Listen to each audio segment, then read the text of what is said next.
الحمد لله رب العالمين والعاقبة للمتقين ولا عدوان إلا على الظالمين والصلاة والسلام على نبينا محمد وعلى آله وأصحابه أجمعين. Бүткүл аламдардын жаратуучусу, бүткүл аламдарды башкарган, рызык менен камсыз кылган, асман, жер жана анын ортосунда бардык нерсени көрүп, угуп турган Аллах субханала ва таалама чексиз мактоолор.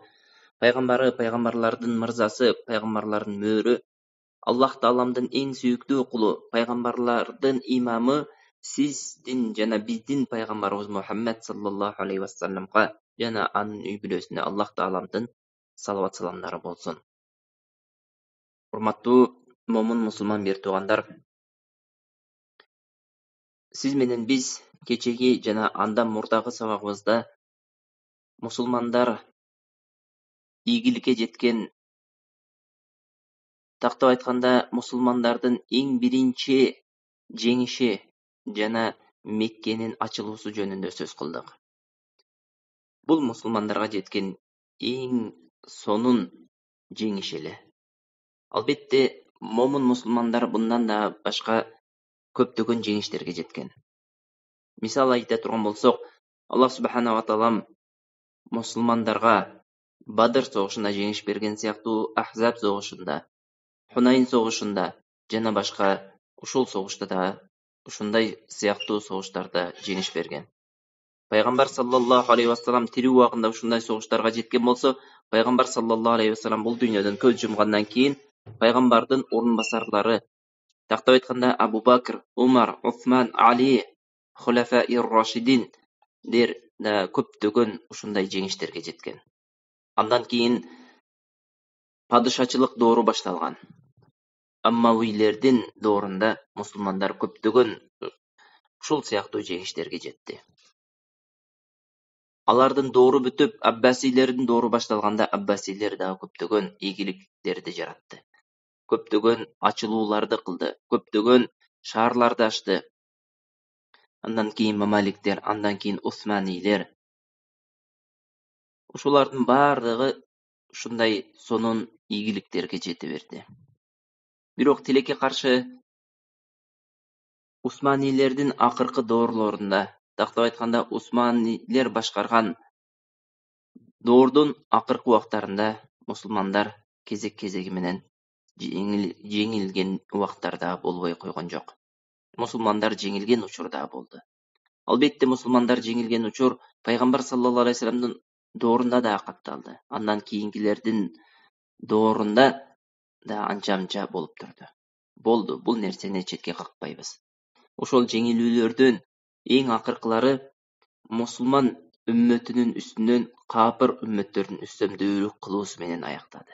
Карай турган болсок, Араб өлкөлөрүн, Европа өлкөлөрү колонизация кылып, Орта Азия мусулмандарын орустар колонизациясына өзүнүн ушул өкүмдарлыгын астына кошуп, ушул нерсе менен аяктады. Бүгүн бир туугандар, сиз менен биз ушундай нерсе жөнүндө сөз кылабыз. Чыныгы жеңиштин себептери деген темада сөз кылабыз. Момун мусулмандарга чыныгы жеңиш качан жетип келген жана качан жетип келет? Эгерде тарыхка назар салып, жакшылап карай турган болсок, момун мусулмандарга жеңиш Аллах Тааламдын дини себептүү жетип келген.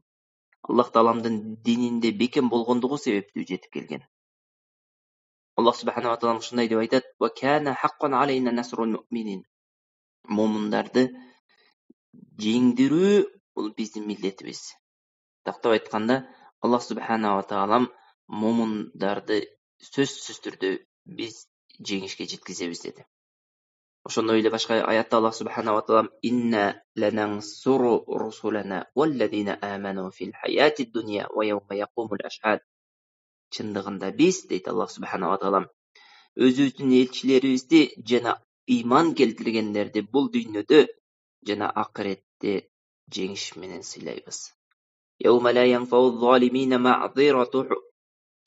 Ал күнү Аллах субханала ва таалам ал күнү залымдарга эч кандай үзүр болбойт.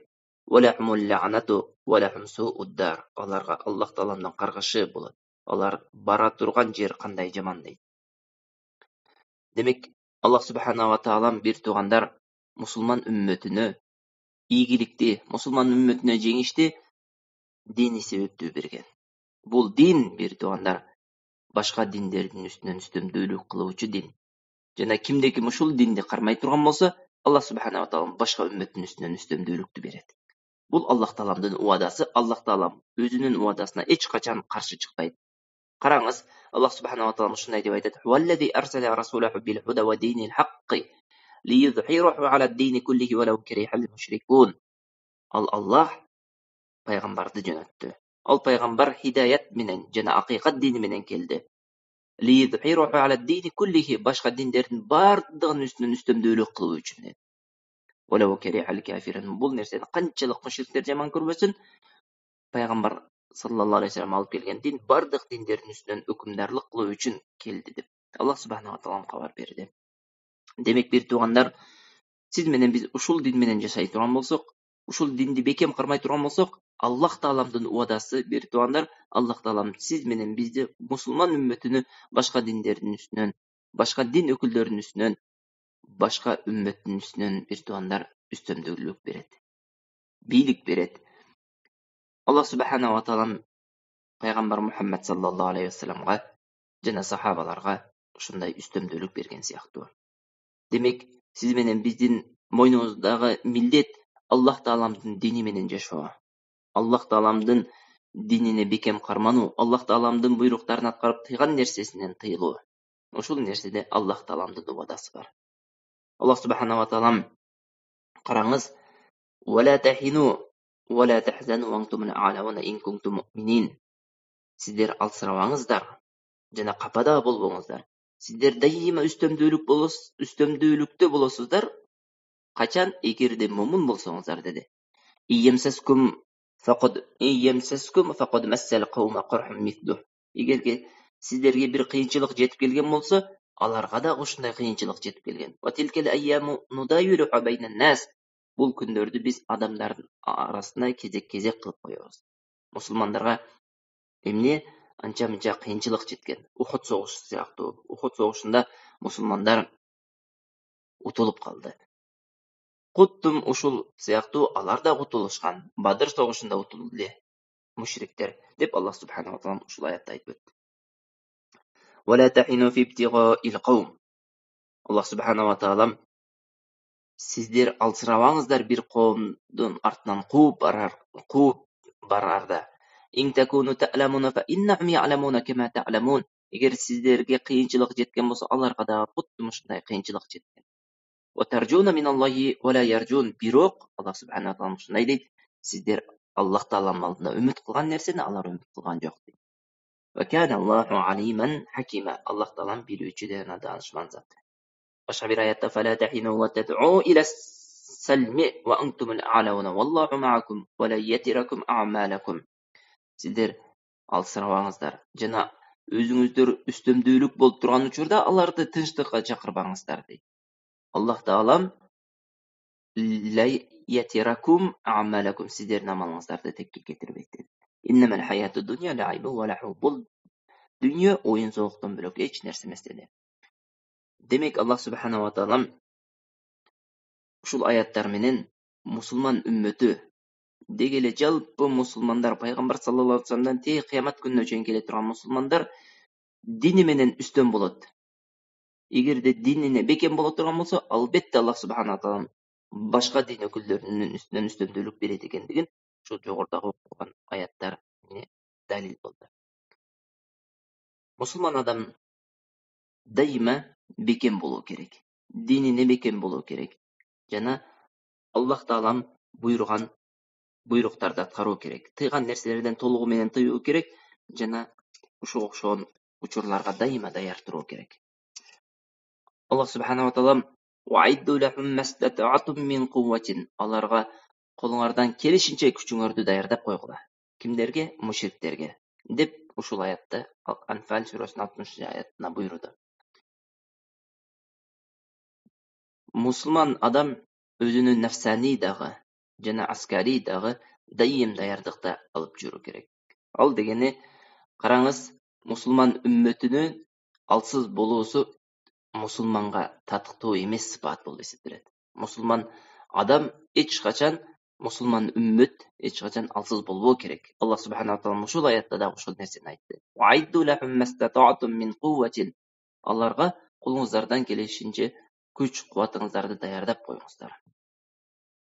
Башка бир аятта Аллах субханаху таала "Вала янсурунналлаха ман янсурух". Аллах Тааламдын динине жардам бергенге Аллах Таалам дагы жардам берет деди. Инналлаха ла кавийюн азиз. Чындыгында Аллах Таалам кави, күчтүү, азиз, иззаттуу. Алладина иммакканнахум фил арди. Biz аларды жерге ордундаштырып койсок, отурукташтырып койсок, aqamus salata. Алар намаздарын тургузат. Ва атауз заката. Зекеттерин берет. Ва амару бил ма'руфи ва наху анил мункар. Жана жакшылыкка буйрат, жана жамандыктан тыят. Валиллахи акибатул умур. Бардык иштин акыбети Аллах Тааламдын колунда.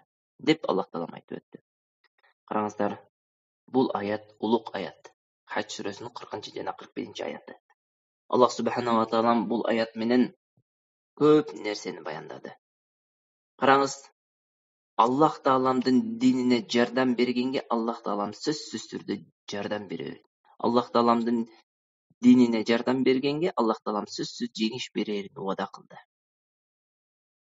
Демек, момун мусулман адам бул аятка, бул эле эмес, деги эле бардык аятка бекем ишенүү керек. Ал балким акылына бататтыр, балким акылы калчабайттыр ал нерсени, бирок момун мусулман адам сөзсүз түрдө ишенүү керек. Эми ушул аяттын өзүнө токтоло турган болсок, бир туугандар, бул аятта Аллах субханаху таала муаккидат деп коет араб тилинде, сөзүндө дагы ошол эле учурда маанисине дагы бир канча ушундай муаккидаттарды эскертип өттү. Чындыгында буларына эскертип өттү. Ла янсурунналлаха ман янсурух. Тактап айтканда Аллах Таалам касам ичип, сөзсүз түрдө эмне Аллах Тааламдын динине жардам берген адамды Аллах Таалам жардам берет деди.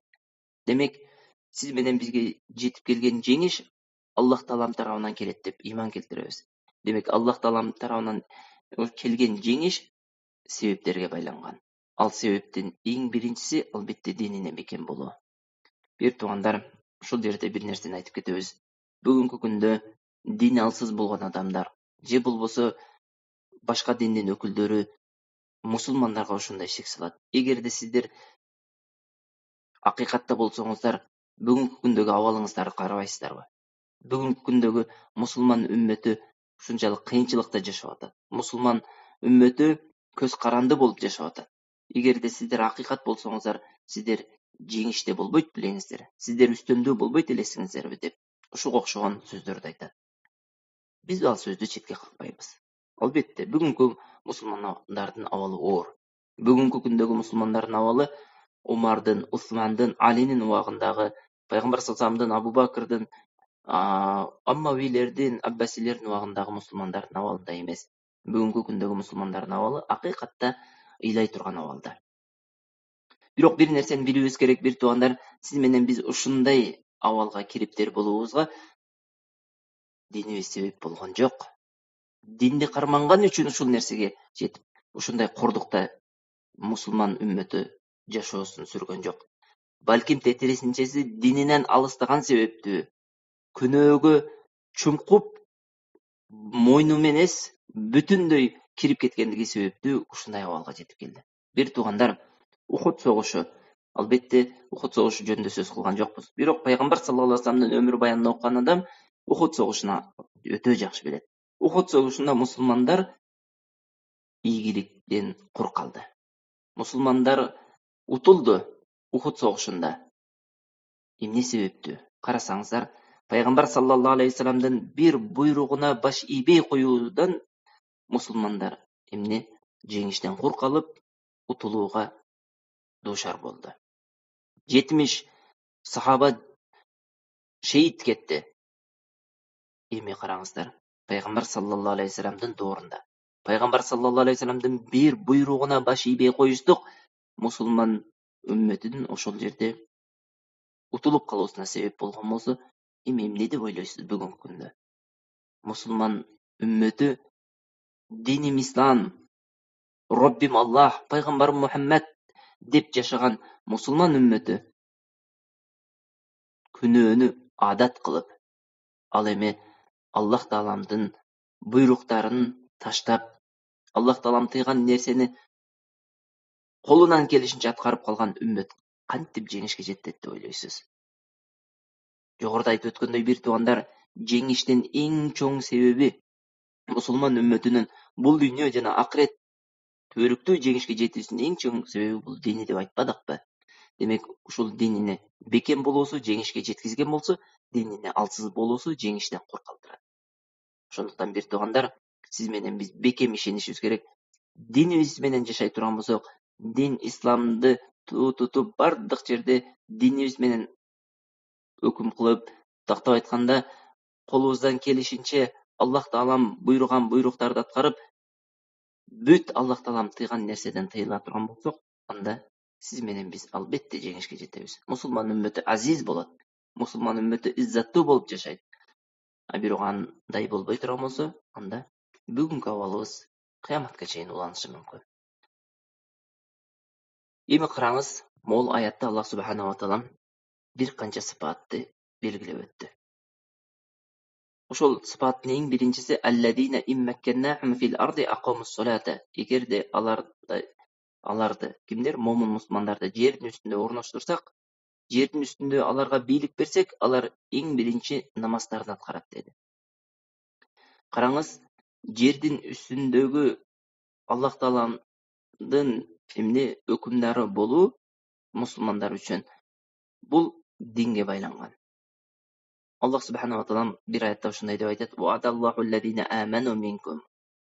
Сиздердин ыйман келтиргендериңиздерге, ва амилус солихати, жана солих амал кылгандарыңыздарга ла ястахлифаннахум фил арди кама стахлафа аллазина мин qablihim ва ла юмаккинанна лахум динахум аллази иртада лахум ва ла юбаддиланнахум мин ба'ди хауфихим амна ya'budunani la yushrikuna bi shay'a. Nur surasынын 55-ci ayat. Аллах Таалам вада берди. Иман келтирип жана жакшы солих амалдарды кылгандарга кандай вада? Жердин үстүндө аларды халифа кылууга вада берди. Демек караңыздар, Аллах Тааламдын вадасы ким үчүн? Иман келтирип жана солих амалдарды аткаргандар үчүн. Куддум мурдагы коомдордун жердин үстүндө халифа кылган сыяктуу ушул үммөттү дагы халифа кылат, жогоркудагы шарттар орун алган болсо.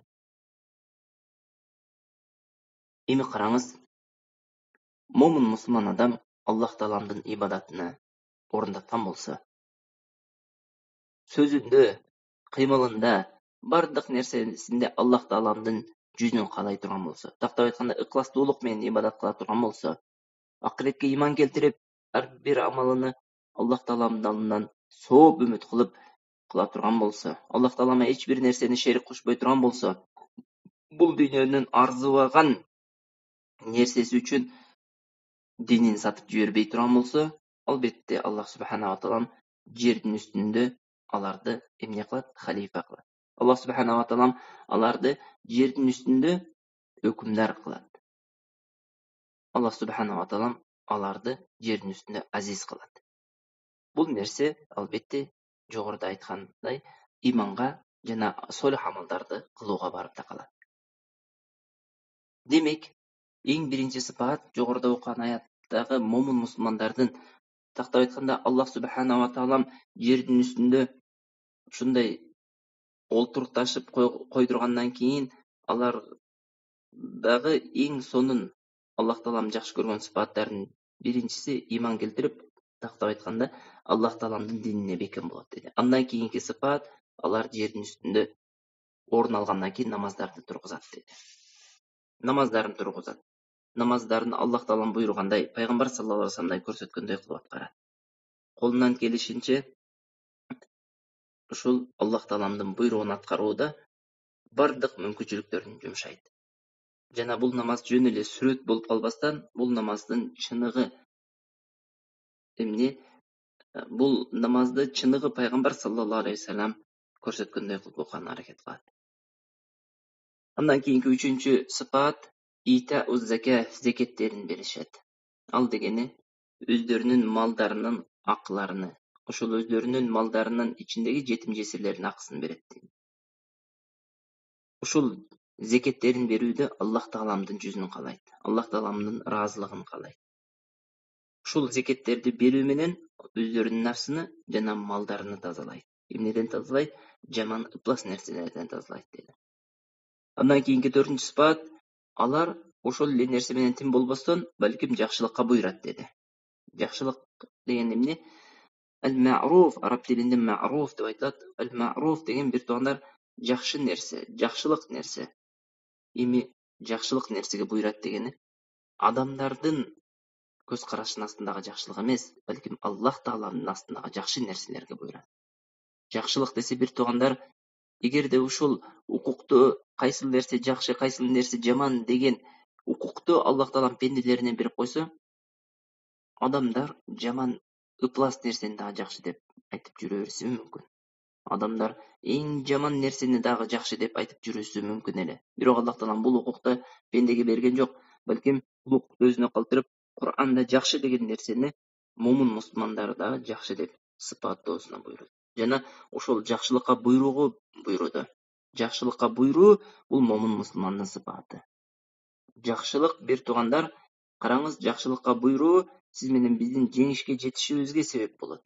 Сиз менен биз өзүбүзгө жакшы көргөн нерсени, эмнени жакшы көрөбүз? Эң биринчи өзүбүзгө бул дүйнөнүн жана акыреттин жакшылыгын жакшы көрөбүз. Аллах Тааламдын ыраазылыгын жакшы көрөбүз. Аллах Таалам момундарга даярдап койгон бейишти жакшы көрөбүз. Ушул нерсени момун мусулмандарга ыраа көрүп, ошол нерсе менен бөлүшөбүз. Ошол нерсеге чакырабыз, буйруйбуз ошол нерсеге.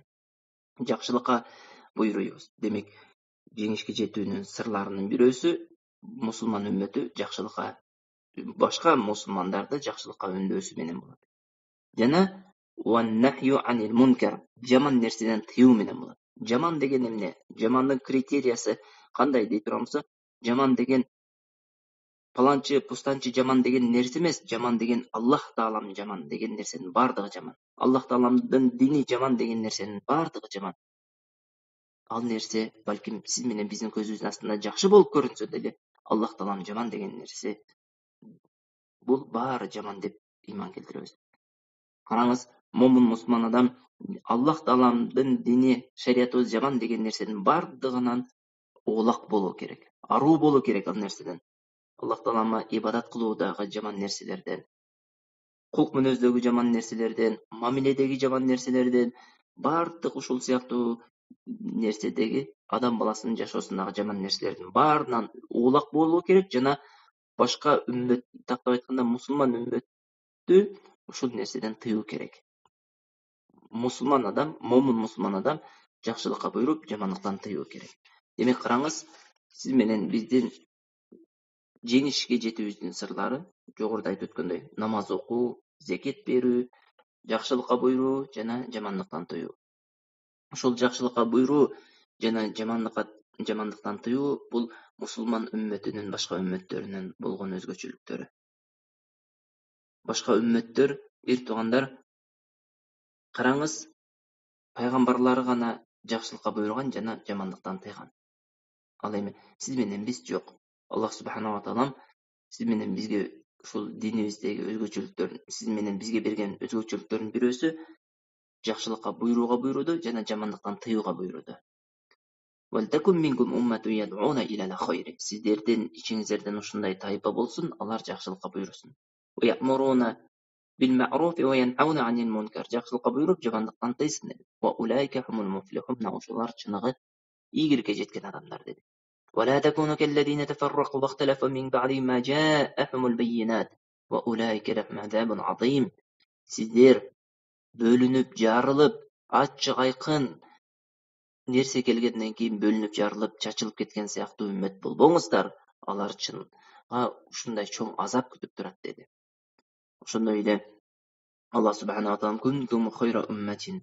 Сиздер үммөттөрдүн ичинен чыгарылган эң жакшы үммөт болдуңуздар. أخرجت للناس تأمرون بالمعروف وتنهون عن المنكر وتؤمنون بالله.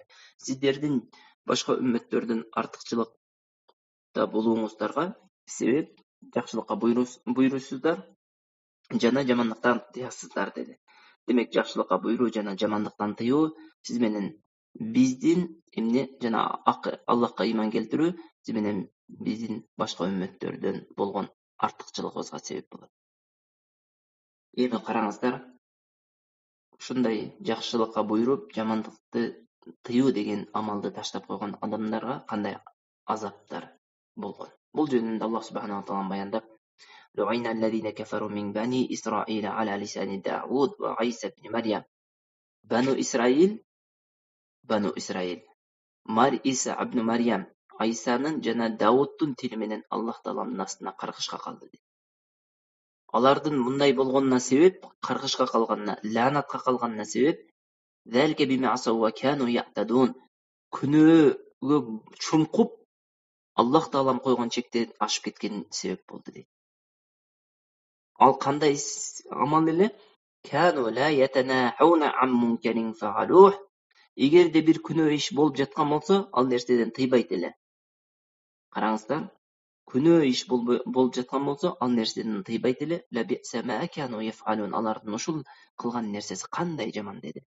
Кайсыл иши күнөө иш көрсө, ошол нерседен тыйбастыгы ушунчалык жаман деп Аллах субханаху ва таала сыпаттады. Демек, бул нерсе шариятыбызда жаман көрүнүш. Күнөө ишти көрүп, ошол нерседен тыйбастык. Пайгамбар саллаллаху алейхи ва саллям шундай деди: сиздердин бирөөңүздөр жаман иш көргөн болсо, колу менен тыйсын. Колу менен тыя албаса, тили менен тыйсын. Тили менен тыя албаса, жүрөгү менен тыйсын. Ошол жүрөгү менен тыюу имандын эң алсыз бөлүгү деди.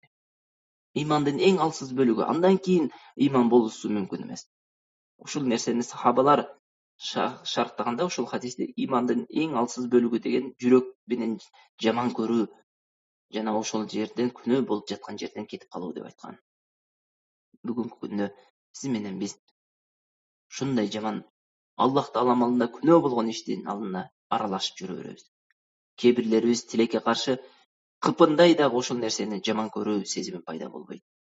Караңыз, Аллах Таалам арам кылган спиртной ичимдиктерди ичкен жерде кээ-бирлерибиз олтурабыз. Мен булар менен ичпей атам го. Ошол нерсе менен өзүбүздү соорутобуз. Ичкен жоксуз, бирок ошолорду тыйбай жатпайсызбы? Ичпегендерди тыйган жоксуз го. Сизде кандай ыйман бар? Жогорку хадистин негизинде. Жок дегенде ошол жерден кетип калбайсызбы? Музыка болуп аткан жер, же болбосо аял эркек аралашып олтурган жер, ушуга окшогон Аллах Таалам тыйган жерлерде кенен кесир аралашып жүрүбүз, бир туугандар, сиз менен бизге ушундай азап келүүсүнө себеп болуп калуусу мүмкүн. Ошондуктан жок, бир туугандар, сиз менен биз жакшылыкка буйруйбуз жана жамандыктан тыябыз. Ушул жакшылыкка буйруубуз жана жамандыктан тыюубуз сиз менен бизди эмне жогоркудагы айткан ийгиликтерге, жеңиштерге жетүүгө себеп болот.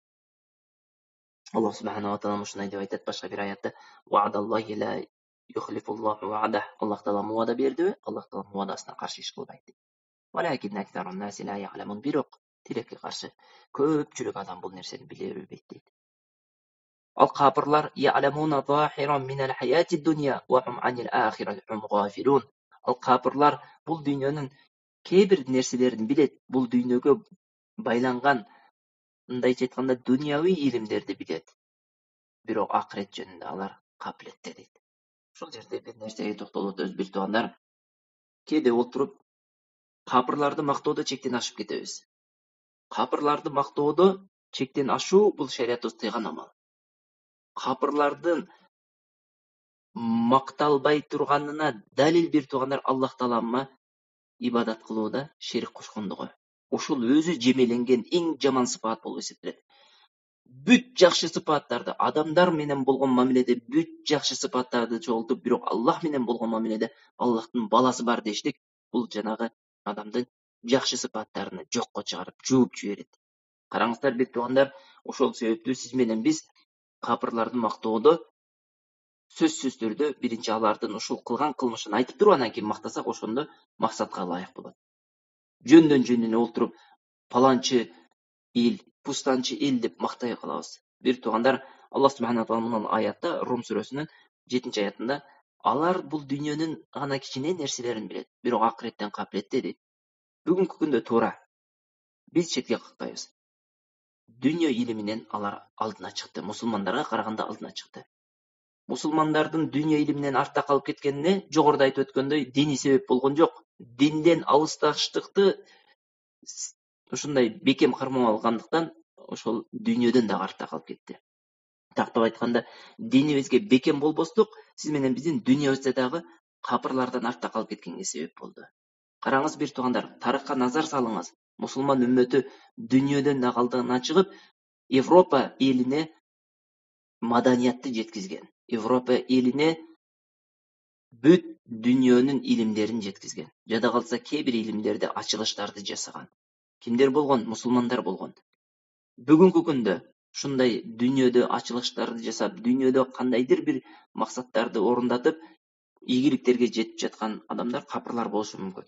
Бирок билиңиздер, бир туугандар, бекем ишенип, бекем иман менен билиңиздер, булар акырет жөнүндө капилетти. Аллах субханала таала буларды айтты, дүйнөнүн кээ бир нерселерин билет, бирок өзүнүн Роббисин билбегенден кийин ал экөөнү салыштырып болот. Асманга чыкты, жердин астына түштү, ушундай илимдерди, ушундай ачылыштарды жаратты. Бирок өзүнүн Роббисин тапкан жок. Роббисине баласы бар деди. Роббисинин аялы бар деди. Валиядан биллах. Же болбосо Роббисини таштап башка бир маклукка сыйынып кетти. Чычкан дейбизби, уй дейбизби, башка дейбизби, ошого окшогон нерселерге сыйынып кетти. Бул адамдан өткөн надан адамдын өзү барбы? Ошондуктан бир туугандар, ушундай бир коомду Аллах тааламдан бөлөк нерсеге сыйынган бир коомду мактаарда сөзсүз түрдө адилеттүү болойлу. Алардын биринчи ыплас этикадтарыны, ыплас ыймандарыны, ыплас амалдарыны, ыплас ибадаттарыны айтып туруп, анан кийин кандайдыр бир деңгээлде дүйнөлүк ийгиликтерди жараткандыгын айтып койсок, ошондо максатка ылайык болот. Жөн эле отуруп эле аларды мактай берсек, мусулмандардын жүрөгүндө аларга болгон сүйүү пайда болот. Жок, момун мусулманда аль-вала валь-бара, Аллах үчүн жакшы көрүү, Аллах үчүн жаман көрүү деген нерсе жүрөгүндө сөзсүз болуш керек. Сизге ушунчалык жакшылык кылышы мүмкүн. Сиз кыйналып турган учурда сиздин тамагыңызды кылып бериши мүмкүн. Сизге көптөгөн мусулмандар кылбаган жакшылык кылышы мүмкүн. Бирок билиңиздер, бир туугандар, мусулмандар сизге жакшылык кылбаса дагы Аллах таалам алдында Аллахтын баласы бар деген жок. Аллах таалам жалгыз, Аллах таалам төрөгөн дагы эмес, төрөткөн дагы эмес деп иман келтирет. Ал эми ал капыр сизге ушунчалык жакшылык кылса дагы, бир туугандар, адамдар менен болгон мамилени эң сонун абалда өтөгөн болсо дагы, бирок Роббиси менен болгон мамиледе валиядан биллах, сизди бизди жараткан Робб азза ва жалла жалгыз, кул хуаллаху ахад айткан Аллах жалгыз деген затты баласы бар деп жаткан. Же болбосо аялы бар, же болбосо периштелер алардын Аллахтын кызы деп айта турган болсо, андан өткөн кылмыштын өзү барбы? Кантип ошол адамды момун мусулман адам жакшы көрө алат? Демек, бир туугандар, ошондуктан сиз менен биз бардык нерседе ынсаптуу болуубуз керек. Ынсаптуу болуубуз керек дегени, аларга баа берүүдө дагы ынсаптуу болуубуз керек. Аларды мактаганда дагы ынсаптуу болушубуз керек. Эмне, мусулмандарды жамандаганда дагы ынсаптуу болушубуз керек. Туура, мусулмандар жогоруда айтып өткөндөй, бүгүнкү күндө көптөгөн макталган сыпаттардан алыстап кетти. Ал алыстап кеткендиги динни бекем кармагандыгы үчүн эмес, мусулман болгондугу үчүн эмес, балким ал алыстагандыгы ушул күнөөгө толугу менен батып кеткендиги. Балким Аллах субханала таалам сиз менен биздин жеңишти ошол себептүү дагы көтөрүп койгондур.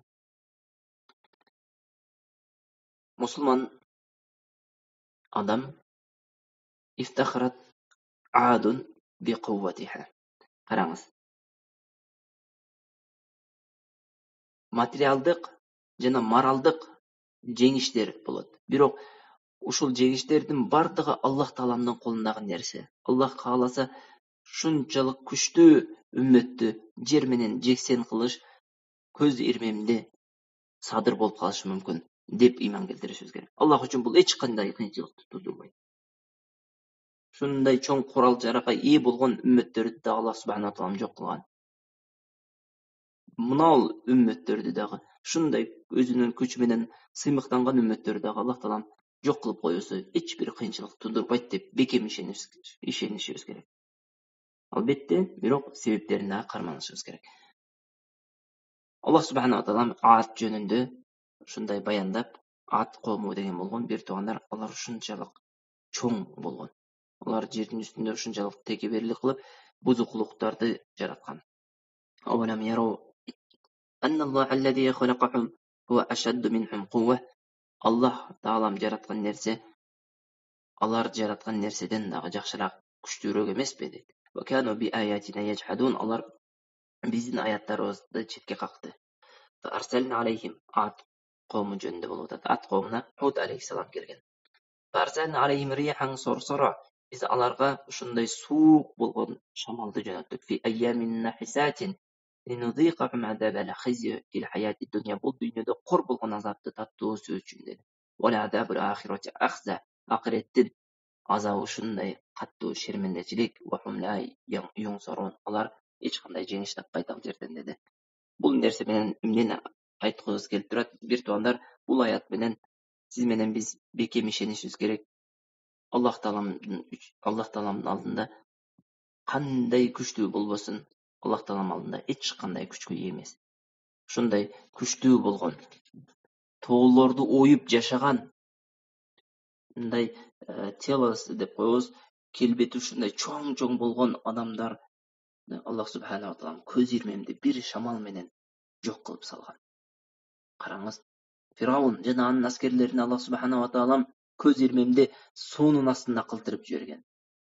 Курайш өзүнүн улуулугу менен, өзүнүн күчү менен сыймыктанган ушундай эмне жердин үстүнө бузукулук жараткан Курайшты Аллах субханала таалам Бадыр согушунда эмне кылды? Жок кылды. Бадыр согушу өткөндө айтып өттүк, бир туугандар, Курайштын эң аттуу баштооларына эмне болду? Чекит болду. Бардыгы ошол жерде кор болгон абалда өлдү. Демек, бир туугандар, Аллах үчүн бир кавымды жок кылуу эч кандай кыйынчылыкты туудурбайт. Ошондуктан момун мусулман адам бекем ишенүү керек. Жеңиш Аллах Тааламдын колундагы нерсе. Аллах Таалам каалаган үммөтүнө жеңиш берет, каалаган үммөтүнөн жеңишти алып коет. Күч албетте сиз менен биз эмне себеп деп билебиз. Бирок таянган нерсебиз Аллах субханала таалам болушу керек. Сиз менен биз ушундай материалдык даярдыктарды себеп деп билебиз, бирок жеңиш Аллах Тааламдын колунда деп билебиз. Аллах Таалама толугу менен таваккел кылабыз. Демек, бир туугандар, ошондуктан сиз менен биз динибизге кайтайлы, динибиз менен жашайлы. Аллах субханала таалам буйруган буйруктарды аткарайлы, колубуздан келишинче тыйган тыюулардан толугу менен тыйлайлы. Ошондо Аллах субханала таалам сиз менен бизге бул дүйнөнүн жеңишин берет жана акыреттин төрөктөгү жеңишин берет. Сүннатуллахи лати кад халат мин кабл ва лан таҗида ли суннатиллахи табдила. Бул Аллах Тааламдын жолу. Аллах Тааламдын жолуна эч качан каршы келген нерсени таппайсың дейт. Аллах Тааламдын жолу, тактап айтканда, динде жашаган адамды Аллах субханала таалам жердин үстүндө өкүмдар кылат. Аллах Тааламдын буйруктарын аткарып, Аллах Таалам тыйган нерседен тыйылган үммөткө Аллах Таалам сөзсүз түрдө жеңишин берет. Эгерде сиз менен биз бүгүнкү абалга ыраазы болбой, жакшы пайгамбар саллаллаху алейхи саламдын доорундагы абалда Абу Бакр, Умар, Усман, Али радhiyallahu анхунун доорундагы ислам менен жашай турганды каалай турган болсок, бир туугандар, анда динибизге кайтайлы. Абу Бакрдын Абу Бакр болушуна, Умардын Умар болушуна, Усмандын Усман, Алинин Али болушуна эмне себеп болду? Алардын күчү эмес, балким алардын дини себеп болду. Алар ушундай ийгиликтерди жараткандыгына эмне себеп болду? Албетте дини себеп болду. Алар ушундай сонун ачылыштарды кылды. Аз убакыттын ичинде ислам мамлекетине ушунчалык чоң жерлерди кошту. Умар радhiyallahu анхунун убагында айрыкча Византия империясы кулады. Перс империясы кулады. Ошолордун бардыгы мусулмандардын башкаруусунун астына өттү. Эмне себеп болду? Дини себеп болду. Динине болгон бекемдүүлүк жана дини тыйган нерседен толугу менен тыйылгандыгы себеп болду. Сөзүбүздүн аягында Умар радhiyallahu анхунун бир жакшынакай сөзү менен жыйынтыктайбыз. Умар радhiyallahu анху айтат: биздин мындай жеңишке жетүүбүз, ыззаттуу болуп жашообузга динибиз себеп болду. Аллах субханала таалам биз ушундай кор болуп турган учурда динибиз себептүү бизди азиз кылды, ыззаттуу кылды. Эми мына ушул күндөн баштап, дейт Умар радhiyallahu анху, кимде ким исламдан эмес, başka nerseden ızzattуулuk dizese Allah Taala oşol nerse menen korkulat dedi. Dünya menen ızzattуулuk dizebeyli. Kapırlar izlegen nerse menen ızzattуулuk dizebeyli. Siz menen biz dinimiz menen ızzattуулuk dizeyli. Dinimiz siz menen bizdi ızzattуулuk kılat. Egerde dinimizden alыс taşlap turgan bolsok, dinimizden alыс bolup başka ümmetler ızzattуу bolgon nerse menen ızzattуу bolam desek, albatta Allah Taala korkut. Allahu alem. أقول قولي هذا أستغفر الله لي ولكم سبحانك اللهم وبحمدك أشهد أن لا إله إلا أنت أستغفرك وأتوب إليك وصلى الله وسلم على نبينا محمد وعلى آله وصحبه أجمعين السلام عليكم ورحمة الله وبركاته